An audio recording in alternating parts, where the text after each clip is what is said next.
always great to be able to mix music with a great cause and it is. get that spirit out there? It is, absolutely. You know, part of what we do is, you know, have relationships with people on a lot of different levels, and this is a good way for us to come together and try to give something back, you know, somehow, raise awareness about stuff, so this is great. Yeah. You know, you're in a position where people are listening, and anything you can do to, you know, make other people feel good. Yeah. Any favorite Ronnie James Dio stories? I know you must have met Ronnie over the years. Everybody's got favorite stories of what an incredible person he is. Well, this is very true. I had the pleasure of touring with him a few times, once with Armored Saint and once with Anthrax. Probably the thing that struck me, well, many things struck me about Ronnie. He's such a down-to-earth guy, totally approachable, super kind, but he had this memory like I couldn't believe. I had toured with him in Armored Saint one year, I think it was 2002, and about 4 years later I came back on the road with Anthrax and we were supporting Dio. And I hadn't seen Ronnie since then, so I hadn't seen him in 4 years, and it's not like we were like really best buds, or you know, we weren't.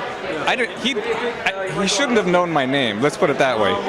And I saw him walking down the hallway in a venue on the Anthrax tour 4 years later, and I, of course, you know, smiled at him and said, "Hey, Ronnie," and his first words out of his mouth were, "Hey, Joey, how you doing?" And I was just like completely floored that he remembered my name. It was unbelievable, and he started asking me questions about the last time we left off 4 years ago, and I was just completely blown away that someone of that, like, I mean, this guy meets millions of people a year, and I don't know, he's just a very humble guy, very down-to-earth guy, and I really appreciated that, and it kind of sets me up for a model for being the way I want to be, you know, as a person. If everybody could have a little bit of Ronnie in it, it'd be a better planet. Yeah, absolutely, absolutely. You know, but we're celebrating those early rock days, the early 80s in L.A. I don't remember those days. And the Slayers and the Metallicas and Steeler and Bitch and Rat, all those exciting times. What are your greatest memories about the early 80s scene that just exploded around the world? Well, I think for me, it's being here in LA. Our band is native to LA, so we came up at that time. So for us, being in that place when it was all happening for the first time was a pretty exciting thing. In hindsight, I probably didn't appreciate it as much as I do now, because it just seemed like it was something that was brand new and happening. It wasn't like I knew it was going to turn into the genre that we all know it. Days, yeah, you got it through it. Exactly. So I don't know. It was just it's pretty mind-blowing to think that I was actually there and survived it. But pretty cool. It was a pretty exciting time. I do remember it being like sort of like, I don't know, a part of something that didn't belong anywhere else except for here.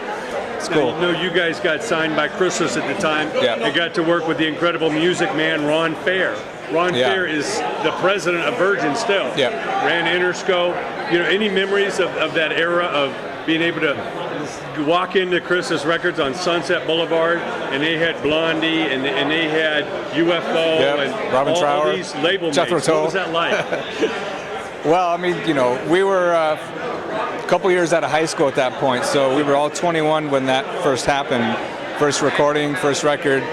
So for us, again, like, just kind of beside ourselves, like, is this really happening? And we kind of had a punk attitude about it too, though, because we were pretty much anti-establishment at that point. So we were like, you know, I don't know, fuck this place, kind of, in a way, you know. But I will say about Ron Fair is that he was the first guy who really flew our flag for us, and we owe a lot to him because he taught us a lot about the recording process, songwriting, performing in the studio, things that we were totally unaware of. And he was a great mentor for all that. So, you know, like I said, it was a strange transition for us coming out of like just being, for lack of a better term, garage band, to suddenly, in less than a year, we were signed to a major label. We didn't know what the hell was going on or what we were doing. So, again, pretty exciting times, and you know, our biggest, the biggest thing we were excited about at that being on Chrysalis was that, like you said, UFO was on the label, Jethro Tull was on the label. Robin Trower. So a lot of these bands we grew up with, and we were like, wow, we're on the same label as these guys. It's amazing. Sure. So good times. Well, what advice do you give to the young bands, the young players today? What do they need to concentrate to have any shot of having a unique style or sound? Well, I get asked that a lot, and my answer is always the same. You really got to love what you do.